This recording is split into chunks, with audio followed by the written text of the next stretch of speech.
ورجال صالحون وإلى حضرة النبي محمد صلى الله عليه وسلم الفاتحة.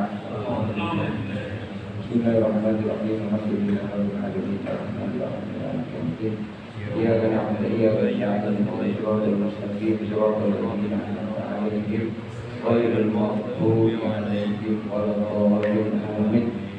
قال المؤلف ونفعني وبعلومه بالدارين آمين ila angkot. Melanjutkan dari beberapa pertemuan yang lalu terakhir ya, ketika kita baca kitab ini, kalau seingat saya pakai Pak Zainal masih awal ini, karena masih mukadimah ini ada tulisannya telur. Ya, sebelum kita lanjut, ini yang perlu kita perhatikan yaitu perkara jam, sampai jam berapa. Karena yang kemarin sampai lama saya khawatir ada pengertian yang tidak pas eman nanti.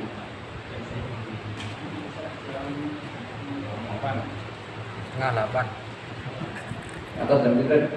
9. Wah. Ngomong takut itu dengan warga luar gak oleh ngomong. Wong nundut ae kok. Manut apa dituruti. Lah jalan. Ana sopir warga Perum Telaga Mas ngatos jam pinten iki. Saya perlu jawab ya kula TNI mawon. Masuk. Wonten sing jam 8 pantun. Ayo. Monggo to. Kesannya nopo sekecok, karena kita belajar hati kita itu harus luas. Jangan ada sampai ada yang brudel. Kalau brudel eman, mubadir, saya itu eman. Setengah 8. Dan wonten jam 09.00 wonten sing jam 8 ya. Pun mangke rek pun bosen dengan sanjang sampun wonten penak. Bismillahirrahmanirrahim. Di dalam surat Al-Maidah Allah Subhanahu wa taala mengatakan al-yauma akmaltu lakum dinakum wa atmamtu 'alaikum nikmati wa raditu lakum Islam dinan. Di sini Allah Subhanahu wa taala mengatakan Allah telah sempurnakan agamanya. Kalau di kalimat akhir wa raditu lakum Islam dinan, Allah sudah ridho Islam itu sebagai agama. Agamanya siapa? Baginda Nabi Agung Muhammad SAW dan umatnya. Sampai kapan? Sampai akhir zaman. Agama Islam itu sampai akhir zaman. Jadi kalau untuk mau yang lainnya, ya mohon maaf ini tidak sesuai dengan firman-Nya Allah ini. Mutlak Islam gitu. Islam mutlak itu. Nah Allah sudah mengatakan di sini wa raditu lakum Islam dinan. Islam itu sudah diridhoi oleh Allah sebagai agamanya baginda Nabi Muhammad sallallahu alaihi wasallam. Dan di depan Allah sudah mengatakan telah disempurnakan juga nikmatnya Allah kepada siapa? Baginda Nabi Muhammad sallallahu alaihi wasallam. Ketika ayat ini dibacakan oleh yang mulia baginda Nabi Muhammad sallallahu alaihi wasallam, para sahabat itu senang semua. Bahagia. Cuma satu sahabat yang nangis. Sayyidina Abu Bakar. Sayyidina Abu Bakar dengar ini nangis. Kenapa? Karena wawasan Sayyidina Abu Bakar luas. Ketika dikatakan ini nikmatnya sudah disempurnakan, berarti sebentar lagi Nabi Muhammad menghadap Allah Subhanahu wa taala. Nangis Sayyidina Abu Bakar ini. Yang lainnya bergembira, oh jaya, Islam ini jaya, sudah diridhoi oleh Allah Subhanahu wa taala. Tapi Sayyidina Abu Bakar nangis. Karena apa? Pemahaman Sayyidina Abu Bakar ini sangat luas. Kalau nikmatnya sudah disempurnakan, agamanya sudah diridhoi, berarti perjuangannya Nabi Muhammad ini selesai, ini sudah sempurna di sini. Sayyidina Abu Bakar nangis. Kenapa? Karena berpisah dengan orang yang dicintai. Itulah keadaan para sahabat. Makanya sahabat itu moncer keadaannya. Kita tidak akan bisa menyelip kedudukan atau amal ibadah, amal soleh yang dilakukan para sahabat. Tidak akan bisa. Salah satu keistimewaan sahabat yaitu rasa cinta kepada Nabi Muhammad SAW yang luar biasa. Termasuk kita saat ini belajar kitab ini dalam rangka untuk mengenal Nabi Muhammad. Ketika kita kenal Nabi Muhammad, insya Allah akan tumbuh rasa mahabbah dan cinta kepada Nabi Muhammad. Ketika kita cinta Nabi Muhammad, maka kita akan menjadikan beliau Shallallahu Alaihi Wasallam sebagai uswah kita, suri tauladan kita, panutan kita, idola kita. Ada ayat Al-Quran, Qul in kuntum tuhibbunallaha fattabi'uni. Ketika kalian mengatakan cinta sama Allah, fattabi'uni, ikuti aku. Ketika guru saya dulu Habib Hadi bin Alwi bin Hasan Al-Kaf kunjung ke Ngawi, ketika menjelaskan makna dari kata itba itu mengikuti. Bisa mengikuti, ya kalau saya mengikuti, mencontoh juga boleh. Beliau mengatakan tidak mungkin seseorang ini bisa mencontoh orang lain kalau di dalam hatinya tidak ada rasa senang, rasa cinta, tidak mungkin.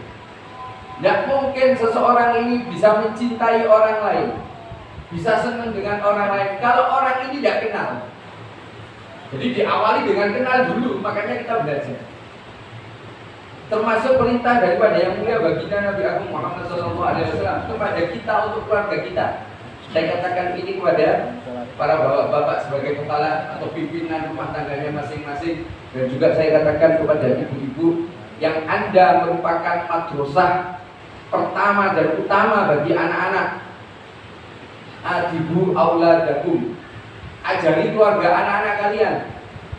Apa? Yang pertama, mahabbah. Pada siapa? Baginda Nabi Agung Muhammad SAW. Yang kedua, mahabbah kepada ahlul bait, baginda Nabi Agung Muhammad SAW. Yang ketiga, ajari tilawatil Quran, baca Quran. Ajarkan 3 perkara ini. Yang mohon maaf, akhir-akhir ini diakui atau tidak, senang atau tidak, ini sudah terkikis. Yang nomor 3, pasrah ke TPA. Opo jadi ustaz baik, Pak Boe, saya mau dapat ngurus bahasa gue. Nah, ini bahaya, ini sangat berbahaya. Kenapa? Karena anak kita itu investasi kita. Nanti yang doakan kita mati, ya semoga semuanya biar panjang umur kita. Siapa? Ya anak-anak kita. Jangan sampai anak kita ngundang orang masjid datang ke rumah untuk bacakan yasin kita. Anak kita di luar rokokan. Ya. Yang perempuan mainan HP. Na'udzubillah min. Rugi kita. Kita di alam barzah gigit jari itu. Anakku sing tak omeni, sing tak banggane. Semuanya saya berikan untuk anak-anak saya. Tidak mikir untuk biaya pendidikan dan sebagainya. Ternyata kita salah pilih jalan. Bahaya di sini. Termasuk saya ingatkan untuk pribadi saya. Karena saya juga sebagai seorang ayah, sebagai seorang suami. Nah, ini Nabi Muhammad ini. Nabi Muhammad mengingatkan untuk mengajari kepada anak-anak kita cinta kepada Nabi Muhammad. Bagaimana agar anak kita cinta sama Nabi Muhammad? Ya kita perkenalkan Nabi Muhammad. Apa yang kita tahu kita kenalkan. Jangan nunggu pinter, wah bahaya. Nah, pinter, dia umur si enek. Nah, gaya umur, bahaya. Ajari sudah anak-anak kita tentang Nabi Muhammad, termasuk tentang kesunahan. Nah, ini berbeda lagi nanti. Ada hadis dari yang mulia baginda Nabi Agung Muhammad SAW, barang siapa yang menghidupkan sunnahku, maka dia bagianku dan akan bersamaku. Bersama saya Nabi Muhammad di mana? Surganya Allah Subhanahu wa Ta'ala. Apa makna menghidupkan? Bukan kita lakukan sendiri, tapi kita memberitahu, kita mengajak. Siapa? Pertama keluarga. Bisa kita luaskan kepada saudara, kita luaskan kepada kerabat-kerabat yang lain, teman-teman kita. Contoh menghidupkan sunnah itu, menghidupkan sunnah. Nah, ini yang paling enak ini, tapi jangan tersinggung ya. Masih. Ada yang namanya siwak. Nah ini siwak. Ini sepele bagi sebagian manusia, tapi istimewa bagi manusia-manusia yang mengagungkan daripada sunnah-sunnah Nabi Muhammad SAW. Salah satu dari sekian banyak keutamaan atau dari fadilah siwak ini ketika kita menggunakan siwak, kita mendatangkan keridhoannya Allah Subhanahu, mendatangkan keridhoan dari Allah Subhanahu wa taala. Dan ketika kita menggunakan siwak, kita membuat murka iblis dan bala tentara. Makanya kalau Anda punya siwak, satu hilang dan tuh kuning. Kenapa? Ini ada kemungkinan besar sama bala tentaranya iblis disembunyikan. Kok bisa? Nabi Muhammad di satu riwayat mengatakan, seandainya tidak memberatkan umatku, maka aku akan wajibkan siwak ini. Memang berat ini siwak. Kalau nggak percaya, dengan tanya pribadi masing-masing. Yang di kantong Anda sekarang apa? Rokok kah? HP kah? Padahal ini berapa on ini dibanding dengan ini loh. Kita mau berangkat ke masjid, siwak ketinggalan, kemungkinan bablas. Gampang dari lambi kan kena. Bisa memang, tapi tidak mendapatkan fadilah dari ketika kita menggunakan namanya kayu arok ini. Apakah boleh dengan kayu lain? Boleh, pakai kayu luntas boleh. Tahu luntas ya? Tahu luntas itu bisa dipakai siwak, tapi tidak mendapatkan keutamaan atau fadilah dari ketika menggunakan kayu arok. Ini namanya kayu arok. Ya, adanya di Timur Tengah. Di Arab juga banyak. Tapi kalau kita ketinggalan ini, setengah perjalanan balik kita, yakin nyongoni separuh hilang. Balik, padahal ini berat tuh. Ini sama ini berat. Tapi fadilahnya besar ini. Fadilahnya besar ini. 2 rakaat dengan bersiwak lebih afdol. Lebih afdol itu lebih baik. Di atasnya, bukan setara, bukan sama, daripada 70 rakaat tanpa siwak. 2 rakaat kok. Itu lebih utama ketika kita mengerjakan 70 rakaat tanpa siwak. Ya, kita ajarkan, kita beritahukan kepada istri kita, kepada anak kita, keutamaan daripada menggunakan siwak. Nah, ini kalau saya ceritakan panjang lebar, ini tidak jalan-jalan kitabnya ini. Dan satu selapanan ketemu 2 kali toh. Mending lah daripada belian bisa toh. Ya kopinya mau buat diujuk, kalau buat nanti binara kita ambil. Iya tak. Suara ampun oke. Kameranya lagi.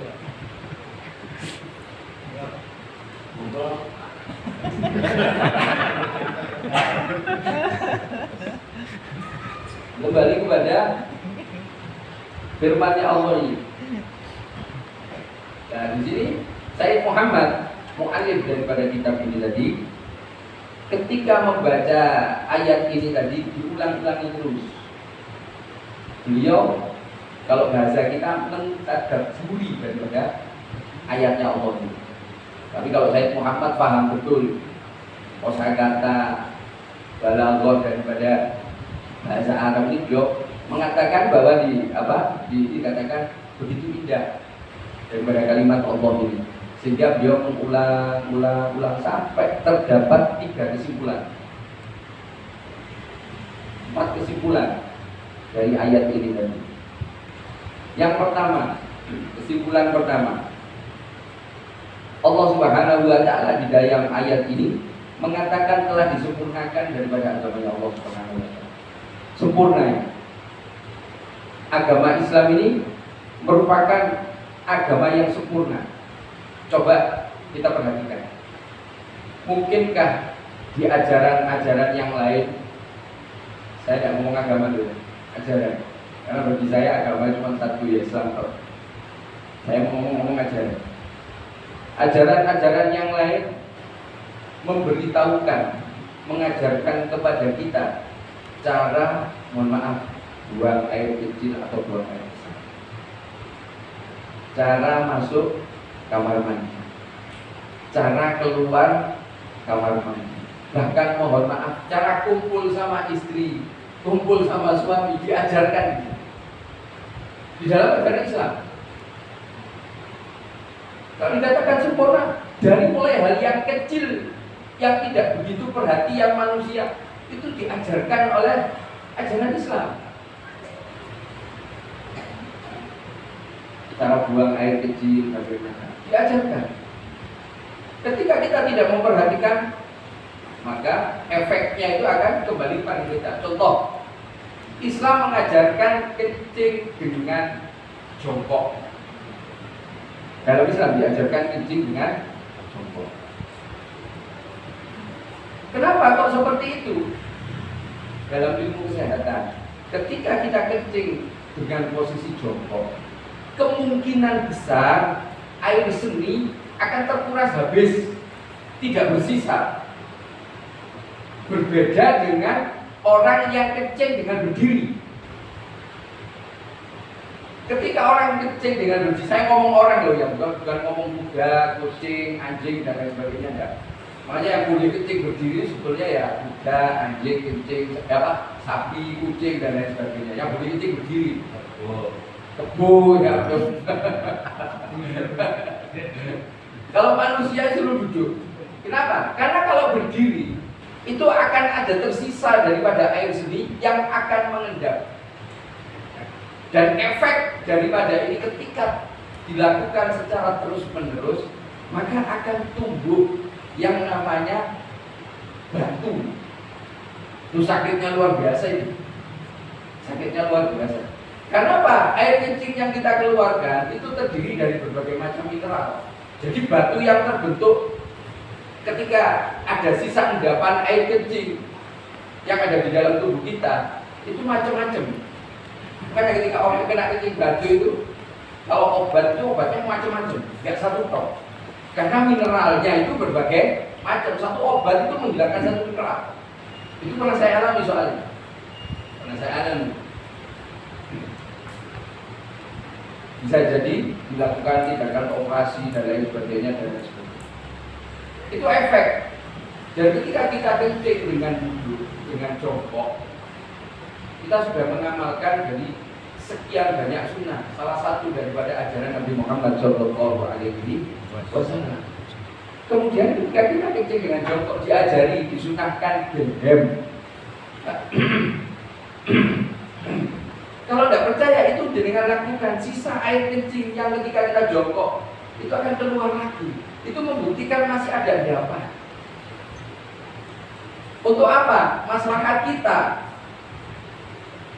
Kalau saya nukil kalamnya guru saya, ajaran Nabi Muhammad atau sunnah-sunnah Nabi Muhammad pasti banyak manfaatnya. Bisa dipastikan itu. Pasti banyak manfaatnya. Begitu juga sebaliknya, larangan-larangan yang disampaikan Nabi Muhammad SAW pasti banyak madharatnya. Contoh, daging babi. Kenapa kok haram? Mungkin orang sebagian mengatakan karena ada cacing hitam. Sekarang ada satu alat yang bisa bunuh cacing hitam. Apakah lantas daging babi hak menjadi halal? Nah, kita masih tahu satu bahaya cacing hitam. Yang lainnya masih banyak lagi. Contoh yang ini mungkin banyak sekali manusia yang tidak perhatian.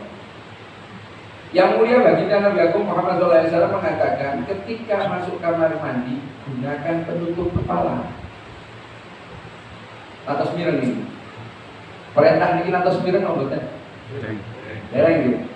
Nah, kenapa kok Nabi Muhammad memerintahkan ketika masuk kamar mandi menggunakan penutup kepala? Ada salah seorang soleh mengatakan, bertanya begini, tempat yang banyak rambut rontok di mana? Kamar mandi. Dan ternyata para ilmuwan meneliti di kamar mandi itu banyak bakteri yang bisa menyebabkan rambut ini rontok. Makanya 14 abad yang lalu sudah diingatkan oleh junjungan kita baginda Nabi Agung Muhammad SAW, gunakan penutup kepala ketika masuk kamar mandi. Jadi yang mungkin terkena botak ini ya. Saya kan ada orang yang gunakan tutup kepala. Tapi mohon maaf, kalau putih kan tanda bagi pilmover. Bagi pilmover hitam. Nah, Tapi mohon maaf saya ingatkan ini, ketika menggunakan penutup kepala, kalau ada yang lambang atau logo teropah atau sandalnya Nabi Muhammad SAW, biasanya di kopiah yang seperti ini ada. Itu tidak boleh bawa masuk ke kamar mandi. Tidak boleh. Gunakan selainnya. Ya mungkin handuk, mungkin kain, atau mungkin topi atau apa, gunakan ketika masuk kamar mandi. Ada banyak di situ. Bukan hanya penutup kepala, ketika masuk disunahkan kaki kiri berdoa. Ketika keluar sunahkan dengan kaki kanan. Ketika selesai hajat kecil, hajat besar disunahkan untuk wudu. Setelah wudu disunahkan untuk berdoa. Di dalam wudu pasti ada banyak. Jadi ketika kita tahu seperti itu, maka kita lakukan. Jauh daripada Imam Fahmu Yusuf Sayyidina Syekh Bukhari bin Salim, beliau mengatakan tidak ada sumber keselamatan dunia dan akhirat kecuali melaksanakan, mengistiqomahkan, mengagungkan sunnah Nabi Muhammad SAW. Begitu juga sebaliknya, tidak ada bala bencana dunia dan akhirat ketika manusia ini meremehkan. Bukan dia nggak tahu, beda urusan ya. Kalau nggak tahu dengan meremehkan, yang meremehkan itu kan hanya sunnah. Padahal kalau yang saya baca ayat tadi, kul in kuntum tuhibbunallaha fattabi'uni. Itba' Nabi Muhammad ini salah satunya adalah dengan melaksanakan sunnah Nabi Muhammad. Lanjutan ayat ini Allah menjanjikan dua hal ketika manusia ini mau mencontoh Nabi Muhammad, mau mengikuti Nabi Muhammad, melaksanakan sunnah-sunnah Nabi Muhammad, menghidupkan sunnah-sunnah Nabi Muhammad. Apa? Yuhibbukumullahu wa yaghfir lakum dzunubakum. Allahu ghafurur rahim. Allah mengatakan Allah akan cinta kepada manusia yang mau itba. Bukan saya mengatakan cinta kepada Allah. Biasanya kalau manusia yang mengatakan saya cinta kepada Allah, ini pasti ada maksud, ada keinginan. Mungkin sakit tidak sembuh-sembuh, mungkin punya hutang guru bisa bayar, mungkin punya satu permasalahan yang tidak selesai-selesai, sehingga ketika munajat kepada Allah, ya Allah saya cinta kepadamu, padahal ada maksud. Tapi kalau Allah Rabbul Alamin yang maha agung, yang maha kuat, yang maha perkasa, yang maha kaya, mencintai manusia yang maha lemah. Kenapa kok maha lemah? Karena manusia itu oleh Allah dilabeli kalimat la haula wala quwata illa billahil aliyyil azim. Tidak ada daya upaya, tidak ada strategi, tidak ada kiat untuk melaksanakan ketaatan kepada Allah, dan juga tidak ada kekuatan untuk bisa menghindar daripada kemaksiatannya Allah Subhanahu wa taala. Kita lemah. Tapi kenapa kok Allah yang maha saya sebutkan tadi kesempurnaan Allah Subhanahu wa taala bisa cinta kepada yang lemah ini? Karena yang lemah ini mau ikut, mau mencontoh daripada kekasihnya baginda Nabi Agung Muhammad sallallahu alaihi wasallam. Dan lanjutan ayat ini ada kata wa. Wa itu dan itu ketika Anda lihat di kamus merupakan kata penghubung, bahasa gampangannya satu paket. Allah menjanjikan satu paket ketika manusia mau mengikuti Nabi Muhammad. Setelah Allah mencintai manusia tersebut, Allah mengatakan wa yaghfir lakum dzunubakum. Allah akan mengampuni kesalahan dan dosa-dosa kita. Akan diampuni kita. Ada seseorang yang menafsirkan daripada ayat ini, qul in kuntum tuhibbunallaha fattabi'uni yuhibbukumullahu wa yaghfir lakum dzunubakum. Orang tidak akan bisa menyampai kepada Allah Subhanahu wa taala. Pintunya hanya satu, tidak ada pintu lain. Yaitu pintunya Nabi Muhammad SAW. Seandainya dia mencari jalan selain Nabi Muhammad, maka dia tersesat. Ya kok bisa? Oh iya. Semuanya oleh Allah sudah diberikan kepada Nabi Muhammad. Di dalam hadis qudsi dikatakan, Allah mengatakan hadis qudsi itu firman-Nya Allah tapi tidak ada di dalam Al-Qur'an. Allah mengatakan tidak akan aku ciptakan dunia dan seisinya jika bukan karena engkau ya Muhammad sallallahu alaihi Nabi Muhammad. Jadi apa lagi sudah? Cara terbaik cara paling mujarab, cara paling enak ya ikut Nabi Muhammad. Allah sudah menjanjikan kok, Allah akan cinta sama kita, dosa-dosa kita diampuni. Jangan menyepelekan masalah dosa. Ketika kita di akhirat, mohon maaf, kita punya dosa kecil, akan tetapi tidak mendapatkan ampunan dari Allah, balak bencana bagi kita. Saya ulangi lagi, jangan menyepelekan dosa kecil. Ketika kita punya dosa kecil tapi tidak mendapatkan ampunan dari Allah Subhanahu wa Ta'ala, maka itu akan menjadi balak petaka di dalam sejarah kehidupan kita.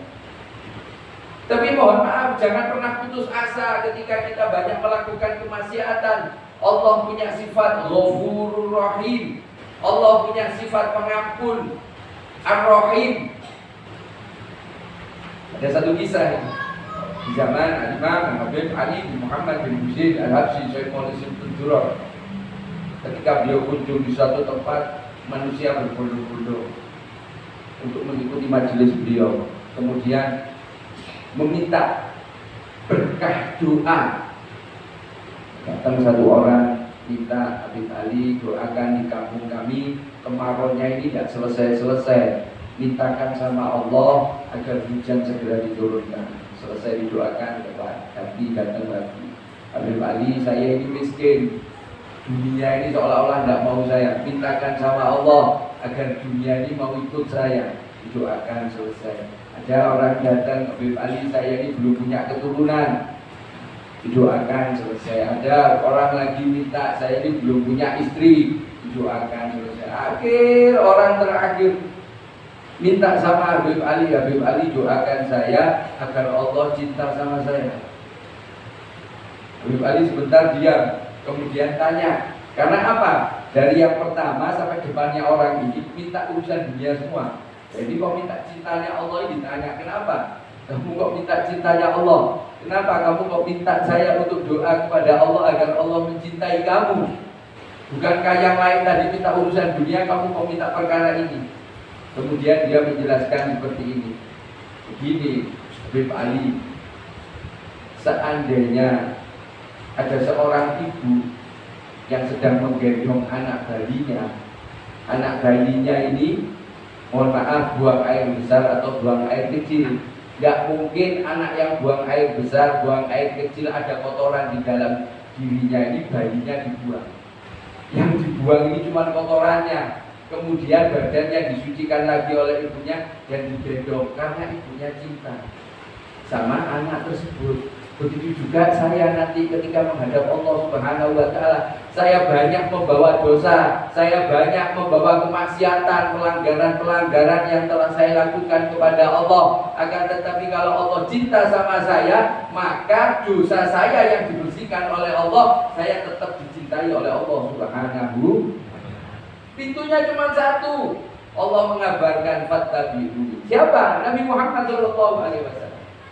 Makanya termasuk niat pribadi saya. Saya ingin belajar lebih mengenal sosok makhluk. Saya katakan makhluk, bukan manusia. Karena tidak ada lagi yang lebih dicintai daripada Allah Subhanahu wa Ta'ala kecuali baginda Nabi Muhammad SAW. Cuma pintunya Nabi Muhammad. Ayo kita belajar. Karena secara umum Nabi Muhammad SAW mengingatkan kita, thalabul ilmi fardhatun ala kulli muslimin. Orang-orang muslim itu ada kewajiban untuk menuntut ilmu. Kewajiban ini bukan satu beban. Kewajiban ini bukan suatu perkara yang memberatkan kita. Justru yang dikatakan wajib ini akan mendatangkan maslahat, akan mendatangkan keselamatan bagi kita yang mau menuntut ilmu. Kok bisa? Mohon maaf, di dalam kitab Sifat Salat Nabi Muhammad SAW dikatakan ketika manusia ibadah kepada Allah tanpa didasari ilmu, mardud. Apa mardud? Tolak. Siapa yang nolak? Allah Subhanahu wa Ta'ala. Contoh orang sholat. Orang sholat dia tidak tahu dasar ilmu, tidak mau belajar, cuman ikut-ikutan. Justru hal semacam ini yang memudahkan pekerjaan iblis dan bala tentaranya. Mohon maaf, masih di dalam kitab Sifat Salat Nabi diceritakan ada seorang minas sholihin. Ada orang soleh, orang alim ini punya ilmu. Orang ini tidur di dalam satu masjid ini tidur dia. Kemudian ada seorang jahil ini orang bodoh, orang nggak ngerti, orang nggak punya ilmu, sholat. Ternyata orang yang tidur ini, tidurnya orang yang berilmu, lebih ditakuti setan daripada sholatnya orang bodoh. Padahal sholat ini perkara agung, tidur ini perkara mubah, dibolehkan. Tapi ketika perkara mubah diilmoni akan berkualitas di sini. Perkara yang agung tidak dikasih ilmu, tidak diilmoni kalau bahasa Jawa, maka hal ini akan merendahkan. Itu terjadi di zamannya baginda Nabi Agung Muhammad SAW. Ketika beliau bermajelis semacam ini, kemudian ada seorang sahabat masuk. Nah, yang mulia ini masih melanjutkan majelisnya. Sesekali melihat sahabat yang sholat ini. Ketika sahabat ini selesai, kemudian mendekat dari majelisnya Nabi Muhammad SAW, sahabat ini mengucapkan salam. Dijawab alaika wa alaika salam. Kemudian Nabi Muhammad mengatakan irji fasholli fa innaka lam tusolli. Anda kembali, jenengan balik sholat. Sak temene jenengan dereng sholat. Sebetulnya Anda belum sholat. Balik sahabat ini wah. Kegiatan ini sampai diulangi 3 kali. Ketika mendekat, ucap salam, dijawab salamnya. Nabi Muhammad tetap mengatakan irji fasholli fa innaka lam tusolli. Kemudian bau yang keempat, sahabat ini mengatakan, ya Rasulullah, demi engkau yang diutus oleh Allah dengan hak, saya ini orang biasa. Mampu saya sholat ini seperti ini, seandainya ada yang salah, maka ajari saya bagaimana cara-cara sholat. Ini menunjukkan apa? Ilmu itu penting. Mohon maaf, ibadah kita diatur di dalam ilmu fikih. Mohon maaf, jangan mengatakan, oh bosan kalau belajar ilmu fikih, waleh kalau belajar ilmu fikih. Saya senang belajar ilmu hakikat dan ilmu tadi. Ya, hakikat, makrifat itu bukan wilayah kita. Dalam artian yang menentukan bukan kita. Tidak bisa orang mengatakan saya masuk makom hakikat, sopo pelatih jenengan. Tidak bisa. Itu penentuannya dari Allah Subhanahu Wa Taala melalui baginda Nabi Agung Muhammad SAW dan diberikan kepada guru fatahnya. Ada alurnya, tidak sembarangan. Ketika sahabat mendengar ucapan daripada yang mulia irji fasholli fa innaka lam tusolli, sahabat ini gemeter. Ada sahabat yang berbisik, orang ini sudah sholat, tapi Rasulullah mengatakan fa innaka lam tusolli, sebenarnya Anda itu belum sholat. Sudah sholat, tapi Rasulullah mengatakan belum sholat. Gemeter sahabat. Akhirnya Nabi Muhammad SAW mengajari sahabat yang sholatnya kurang fasih. Mulai takbir sampai dengan salam diajari secara. Makanya ada kewajiban di sini. Ketika kita mau melakukan menuntut ilmu, maka kita akan mendapatkan pengetahuan sehingga satu perkara yang salah, maka kita akan betul. Contoh malih, ini kita pribadi pulau. Dulu antara tahun 2009. Jadi tahun 2009 itu saya mempunyai pemahaman bekecot itu halal. Bekecot ini halal atau haram? Belum. Bekecot ini halal atau haram? Belum pernah makan. Kalian saya mau enak nih. Oh, malik ya Om. Cocok bicara. Suk. Ayo, bekecot halal atau haram? Halal. Konten Malik. Pada saat itu saya pulang dari Madiun, masih awal-awal nikah ya. Istri saya ada di Malang. Saya pulang, ingat saya dulu. Oh, di Blitar ada, di daerah Kesamben ada satu rumah yang dia ini masak bekecot. Oh, saya datang ke sana sih, gak cerita. Saya makan habis 2 piring bekecot itu. Enak tenang. Terus pulau bungkus, giling bojo pulau, ya. Karena batik itu pulau bungkus 5 bungkus. Nah, Kalau emot dinten itu Sabtu. Wangsul nyampe dugi Malang antawisipun tak jaringan dhuwur antara jam 11. Nah, kalau emot hari Sabtu itu guru saya Habib Badi ada taklim di rumah beliau, akhirnya saya ikutan hadir taklim. Kebetulan, bukan kebetulan di sini yang dimaksud. Pada saat itu bahas tentang masalah hewan. Ada yang tanya bagaimana hukumnya makan gajah. Itu. Saya kira kalau nggak taklim.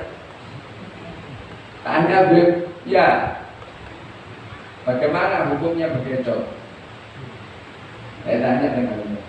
Terus Habib Badi takut tentang pulau. Ya bagaimana nyembelihnya? Mikir pulau. Dikeprok Beb, berarti bangkai. Dicokil, berarti bangkai. Ya itu kok meneng pulau. Tak pikir. Iki makan batang rong piring sebungkus. Ya Allah, berpikir dengar kata itu. Memang betul halal kata beliau, tapi syaratnya satu, harus disembelih. Jadi menawi wonten tiyang Tlaga Mas niku beleh bekecot jenengan ngundang kula seneng soalnya. Menawi beleh bekecot tuh kan, dikeprok kula boten purun batang niku. Bangke itu. Bekecot halal tapi harus disembelih. Niku halal.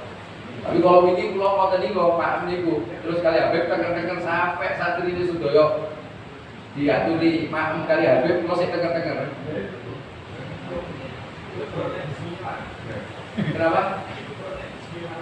Tetap bangke kan?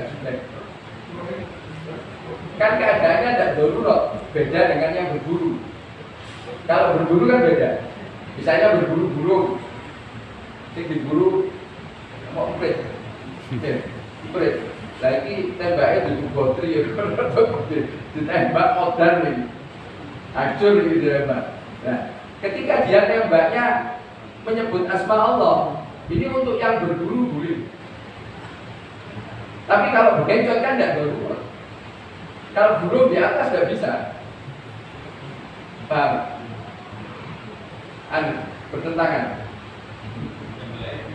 Kenapa? Ya, Habib tanya, bagaimana bedanya? Jangan tanya anak ya. Beli laron mawon. Kenapa? Dicongkel keluar mati begitu.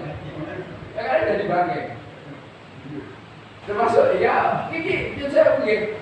Kita akhir zaman untuk masalah makanan diakui atau enggak, untuk sembrono.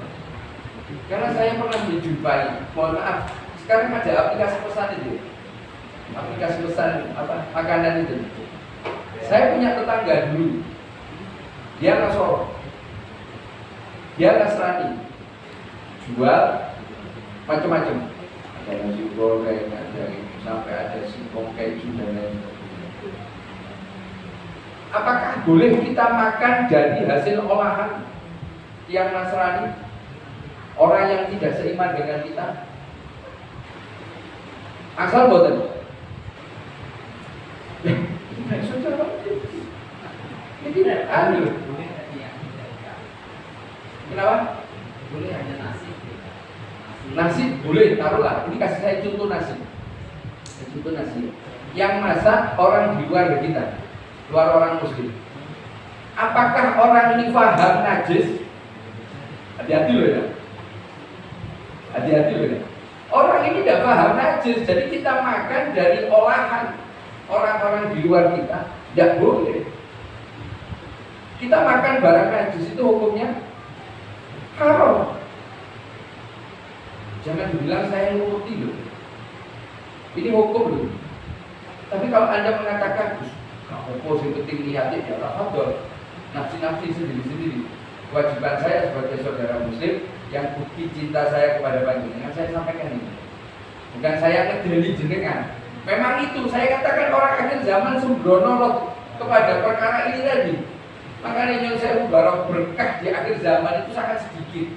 Karena apa? Kita sembrono. Kalau orang zaman dulu tahun antara 80 sebelumnya, mereka sangat hati-hati. Sangat hati-hati. Sekarang vulgar bahasa saya. Orang itu ngoper tengah jalan biasa loh. Dodolan itu biasa loh. Kalau dulu udah berani delik-delik. Saya kira orang yang di online ya. Nah, termasuk kita ketika membeli aplikasi ini tadi, kita tidak tahu siapa yang ngolah. Hati-hati. Kecuali yang sudah jelas. Karena saya jumpa itu tetangga saya, dia punya adik, tapi dia jualan ini. Barangnya halal semua. Ketika diolah kepada orang muslim, nasi goreng, singkong keju dan lain-lain. Ketika dulu saya juga pernah tidak tahu perkara ini. Saya sering dikasih singkong keju, saya makan. Tapi ketika saya belajar sama beliau memberitahu la ilaha illallah. Ketika saya diberi, apakah saya tolak? Enggak. Karena kalau saya nolak, khawatir menyakiti hatinya. Saya terima, alhamdulillah. Terima kasih banyak. Orang yang pergi, bukan saya buang, nggak boleh buang makanan. Meskipun makanan basi, jangan Anda buang. Anda katakan ketika meskipun naruhnya di tempat sampah, niat ngasih makan makhluknya Allah. Makhluknya Allah banyak, ada bakteri, ada set, ada cacing, ada lalat dan lain sebagainya. Taruh di situ. Kalau Anda niat buang, mubadir. Inna mubadirina karena ikhwana syariatin. Bocornya setan sering mubadir mati wow. Meskipun makanan basi di sini, apa beratnya? Saya dulu debat sama istri saya. Cuman merubah kata dari buang menjadi ngasih makan makhluknya Allah selain manusia. Saya dikasih itu, tak bungkus, tak bawa di tempat sampah, tak buka, niat ngasih makan makhluknya Allah selain manusia. Saya tidak tahu. Sudah selesai makan. Kita diberi tetangga kita yang mohon maaf notabene bukan muslim, bukan seiman dengan kita tetap harus jaga perasaan beliau. Kita terima kasih banyak, selesai. Nggak boleh dimakan ini. Apalagi mohon maaf untuk perayaan ritual keagamaan. Nggak boleh. Meskipun barangnya halal.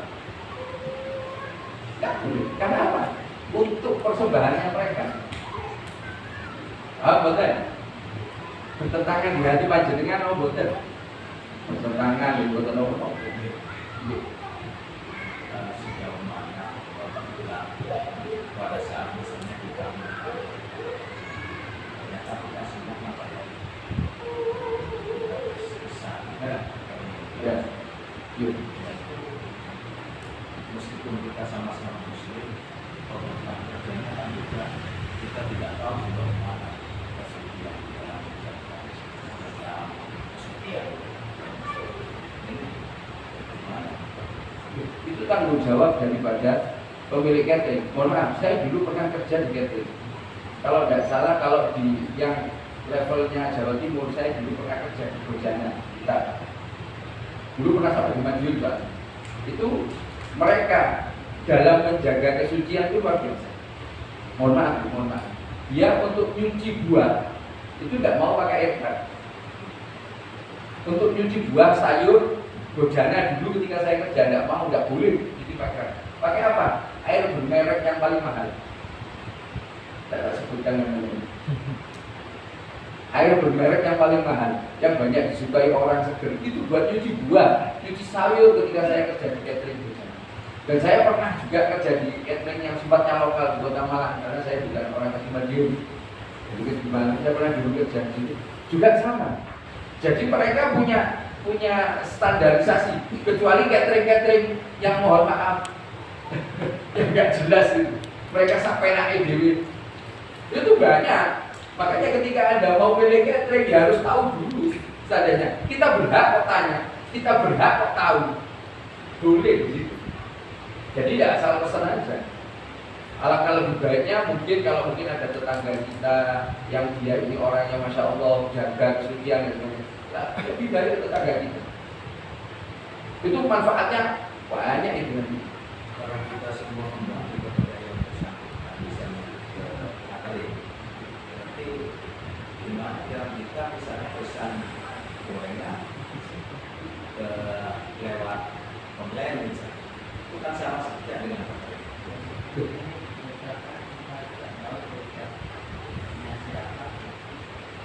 Nah, mohon maaf, ngeten.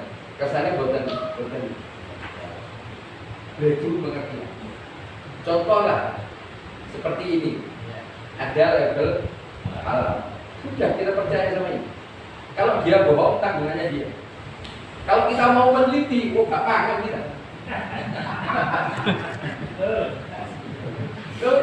Ini cukup mewakili. Ini kan kapasitas ini ada namanya Majelis Ulama Indonesia. Dia berperan di sini. Jadi ketika dia mengajukan label ini, MUI itu ada prosedur meninjau segala macamnya. Itu kan sudah cukup mewakili kita. Kita tidak perlu ikut-ikut.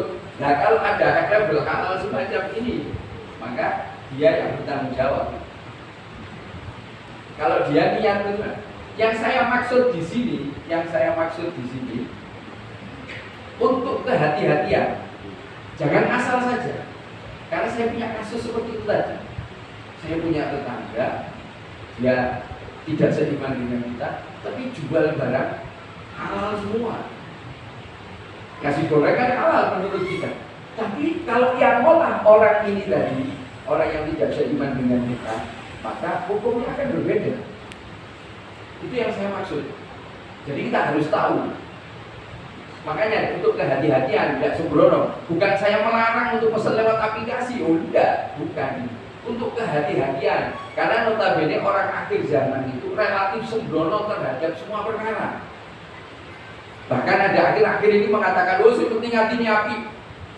Kalau mengatakan semacam itu seperti ngatini api, kenapa Nabi Muhammad SAW mengatakan irji fasoli fa'idya kalam tusoli, yang notabene-nya seorang sahabat, yang sahabat ini kapasitasnya dengan kita jauh, bahkan ikhlasnya jauh lebih ikhlas mereka daripada kita loh. Kenapa Nabi Muhammad masih mengatakan irji fasoli fa'idya kalam tusoli? Dia melanggar daripada ketentuan syariat, tatanan daripada sholat, ada yang terlepas. Mungkin pantauan Nabi Muhammad tumaninahnya tidak pas, maka dikatakan kalau tumaninah kan rukun tumaninah itu. Contoh, orang setelah i'tidal, sami Allah biman hamidah, kalau tangannya masih tidak berhenti, ya, serabean ini terus dia langsung sujud, Allahu Akbar, batal sholat. Kenapa? Rukun tumaninah hilang. I'tidal plus tumakninah. Apa tumakninah? Tumakninah itu maknanya berhenti setelah bergerak. Berhenti setelah bergerak. Sampai Allah liman hamidah. Kalau guru kecil saya waktu kecil mengajarkan ketika i'tidal agar tangan tidak serawian, itu dipukulkan di paha. Sampai Allah liman hamidah. Jadi kalau saya kecil sholat, itu suaranya banter i'tidal. Sampai Allah liman hamidah, bareng gitu. Cilik. Untuk apa? Memberhentikan ini tadi tangan biar tidak bergerak. Kalau bergerak, kemudian dia sujud, maka dia kehilangan rukun sholat satu. Itu namanya tumakninah. Tumakninah itu berhenti setelah bergerak. Berapa lama? Seukuran ucapan subhanallah 2 sampai 3 detik. Berhenti sudah. Meskipun tidak baca dzikir di sini, dia sudah mendapatkan rukun. Ukuran berhenti ini tadi 2-3 detik. Nah, mohon maaf ini. Makanya kalau tidak mau belajar, tidak tahu kesalahan, maka dia kesalahannya terus dilakukan. Terus pulau, nggak belum belajar, berkecot tapangan terus. Bejek datang pengadilannya Allah, wonten tayangan mangan berkecot. Kalau Allah Taala, kue makan batang itu belum ini. Pulau betul ngertos Gusti. Ada dalil seperti itu. Imamul Haddad, saya Burotit, yang kita baca salah satu karya yang mengatakan besok di hadapan Allah Subhanahu wa Ta'ala alasan tidak tahu tidak diterima oleh Allah. Kenapa? Mohon maaf, Yai, Ustadz, Mubalek, kocok gunung itu pun wonten. Di daerah-daerah terpencil itu sudah banyak. Permasalahannya kenapa kita tidak mau ikut ketika ada majelis taklim? Kenapa kita tidak belajar? Kenapa kita tidak bertanya ketika permasalahannya kita tidak tahu? Itu yang jadi masalah besok di hadapan Allah Subhanahu wa Ta'ala. Jangan sampai nanti kita kena bahasa saya sekak daripada Allah Subhanahu wa Ta'ala. Mubaliknya sudah ada, kiainya sudah apa, ustadznya sudah apa. Kenapa kamu nggak mau datang? Kenapa kamu nggak mau bertanya? Betul lagi, rotok keren gitu. Rotok keren gitu. Biasa. Lo buat tanggal pendatang menurut menengah. Lele itu suatu saat bisa Apa? lele itu kan dipukul itu kan api. Oh bukan, Ikan. bukan. Bangkai yang halal dua, ikan dan belalang. Ikan dan belalang. Nah lele ini masuk bangsa ikan. Jadi nggak haram meskipun lele dipukul. Kalau bangsa ikan dipukul nggak haram nantinya. Kalau kambing, ayam dipukul haram juga.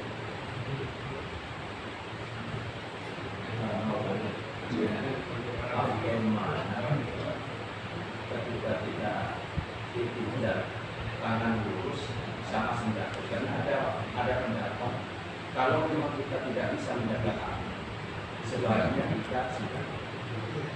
Yaitu posisi lebih baik mana antara lurus sama senjata. Lebih baik itu kita kembalikan kepada Nabi Muhammad. Bagaimana Rasulullah mencontohkan iktidal. Rasulullah tidak pernah mencontohkan tindakan. Jadi ketika iktidal terus tidak, ya tidak apa-apa, tidak batal sholatnya ini. Cuman tidak mendapatkan kesunahan. Kalau Nabi Muhammad SAW mengatakan iktidal sampai Allah liman hamidah, ini sampai sempurna ini, sampai sempurna. Kemudian ini turun selesai. Ada kalimat di bawahnya itu, kalau memang kita tidak bisa menjaga tangan untuk dia, sebaiknya Ya bisa jadi sedekap ini kalau dia tidak bisa menjaga tangan, tapi kalau menurut saya tidak lah. Tetap kita mengejar daripada ajaran daripada yang mulia. Tidak ada yang lebih baik dari ajaran Nabi Muhammad SAW. Bisa kok. Itu cuma karena kebiasaan, perlu proses, butuh waktu. Tapi nanti kalau itu difahami dengan daripada nanti tangan kita gerak lebih baik seperti ini, terus-terusan seperti ini, kita lupa nanti akhirnya. Lupa apa? Ajaran Rasulullah tidak seperti itu. Bahaya gitu. Paham ya? Meskipun dibolehkan, tidak batalkan sholat, tidak batalkan memang. Boleh. Tapi alangkah lebih baiknya kalau ikut kepada apa yang disampaikan yang disampaikan oleh Nabi Muhammad SAW. Untuk Malik, boleh? sudah Saya tanya, sudah bosan ini? salam mau tanya salam ketika salam pertama dengan itu kan yang diperbolehkan, yang dikatakan sudah selesai sholat setelah ke kanan itu kan bau kita tidak boleh bergerak, hanya kepala yang bergerak. Ya, setelah kita kembali assalamualaikum warahmatullahi wabarakatuh. Ya, setelah kita kembali ini apa sudah dianggap selesai sebelum kita salam sudah selesai. Cuma pemahamannya jangan baru. Karena yang dihitung bukan baru, tapi gada. Sobro tetap harus tidak. Iya. Yang ketiga bukan ukurannya gada. Iya. Kalau salamnya sampai seperti ini, assalamualaikum, batal salamnya. Kenapa? Tubuh kita tidak menghadap kiblat. Dada hitungannya dada. Kami yang Bukan baru. Kami yang sulit di jamaah itu untuk memberitahu itu kan untuk mencari momen. Padahal ya ini kan mihbar, tapi awak dewe dibatalkan oleh salam. Padahal untuk mengingatkan teman-teman ya sulit, karena tidak ada momen untuk seperti ini gitu loh. Ya makanya ngaji. Lah saya mana sholat ketika awak dewe bisa mihbar digugurkan oleh salam gitu. Makanya yang saya katakan ketika kita mau duduk majelis ini, kita tahu mana yang salah, mana yang najis, mana yang haram. Kalau kita tidak mau duduk di majelis ilmu, ya kita tidak tahu. Kita tidak tahu. Wa ma khalaqtul jinna wal insa illa liya'budun. Allah orang mengatakan seperti itu. Allah tidak menciptakan jin dan manusia kecuali untuk ibadah. Liya'budun ini, mohon maaf, liya'budun ini ada dua standarnya. Shahihah wa maqbulah. Shahihah itu maknanya betul, benar. Nah benar betul dalam ibadah itu ada dalam ilmu fikih semuanya, wudu, mandi besar, sholat, zakat. puasa, haji, semua ibadah diatur di dalam ilmu fikih. Shahihah wa maqbulah, diterima oleh Allah. Ini satu paket ini. Yang shahihah aja belum tentu maqbulah. Apalagi tidak sahih, tidak benar ibadahnya. Itu yang dimaksud. Benar itu ketika kita mau belajar.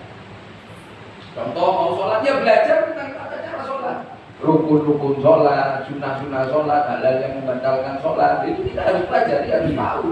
Seperti kita kemarin mau puasa, kita belajar tentang perkara-perkara yang membatalkan puasa, apa rukun puasa, itu kita tahu gitu.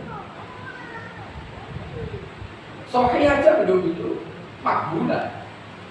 Contoh ya, orang sholat ini dari awal niat wudunya sudah betul, air yang digunakan sudah benar, sholatnya tata caranya betul semuanya, tapi bajunya nyolong, sarungnya nyolong, sandalnya nyolong, kopiahnya nyolong, betul semua ini caranya, masuk sahihah masuk, tapi makbulah ya enggak. Barang colongan, haji, hasil korupsi, hasil nyolong, hasil rampok. Ada satu daerah itu ngerampoki pegawaian, pekerjaan, nyolong itu pekerjaan. Lihat haji, betul tata caranya semuanya betul, yang diajarkan dalam ilmu fikih betul, tata syariat Islamnya semuanya betul. Sahih, makbul. Belum tentu, tapi orang mengatakan pulang haji mabrur. Ya, menurut malaikat ya mabrur ini gimana? Itu mabrur. Kenapa? Karena hasil yang digunakan bukan dengan cara yang sahih, yang betul, yang benar. Ada guyonan tapi fatali. Zaman sampean iki lho. Golek sing haram yang ngene halal. Iki keliru, ucapan keliru nih. Betul keliru ini. Kalau masalah rezeki jangan khawatir, kita dijamin semuanya. Kalau rezeki kita sudah habis, mati kita. Kalau rezeki kita masih ada, tidak akan mati. Nah, jangan khawatir perkara rezeki. Yang perlu kita khawatirkan nanti kita di akhirat itu gimana? Dimulai dari alam barzakh bagaimana? Terus yang disampaikan beliau Pak Zaidan mengatakan bagaimana menjelaskan kepada teman-teman. Ya kita duduk belajar, kita beritahu. Seandainya kita beritahu nggak mau berubah ya sudah. Tugas kita cuma satu, doakan. Semoga Allah berikan taufik, Allah berikan hidayah, sehingga hatinya terbuka untuk mau memperbaiki daripada ini. Pun selesai. Jangan sampai mengultimatum, wah jika dari bola balik, nyusuhi, nerokoi, lagi panitia nerokoi itu udah asistennya aspri ini malaikat. Mau terbalik, ada. Gitu.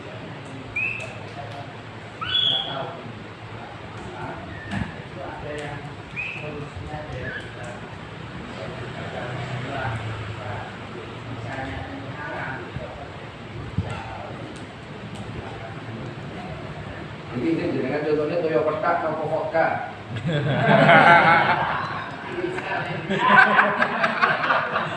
Pengalaman. Lah iya padha putih. Dadi halal. Ayo.